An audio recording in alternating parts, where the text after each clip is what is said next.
पंचनिर्णय वादावरनं double Maharashtra Kesari Chandrahar Patil आक्रमक झालेत।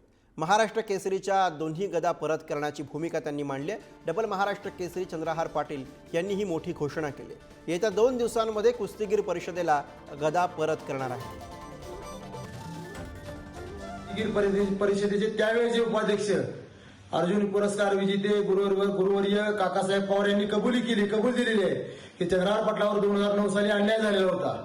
संदीप बाप्पा बोंडवे आज कुस्तीगीर संघाचे कार्याध्यक्ष आहेत, त्यांनी सुद्धा ती कबुली दिली की चंद्रहार पाटलावर 2009 साली अन्याय झालेला होता। पण सर्व पदाधिकाऱ्यांनी एकदा कबूल करा की चंद्रहार पाटलावर अन्याय झालेला होता, माझ्या मनात समाधान होईल। कारण आज मी कुठल्याही महाराष्ट्र केसरीच्या स्पर्धा बघायला सुद्धा जात नाही। हीच वेळ आज शिवराज राक्षेवर आलेली आहे। त्या 5 सेकंदाच्या त्या चुकीच्या निर्णयामुळे, त्या एका माकडामुळे त्या शिवराज राक्षेचं पूर्ण आयुष्य बर्बाद झालेलं आहे। त्यातनं कुठंतरी मला बाहेर पडायचंय, म्हणून मला ही पहिली दुसरी महाराष्ट्र केसरीची गदा मी आज 2 दिवसाच्या आत जर सर्वांनी कबुली नाही दिली तर गदा मी माघारी देणार। मला ह्या गदांची गरज नाही।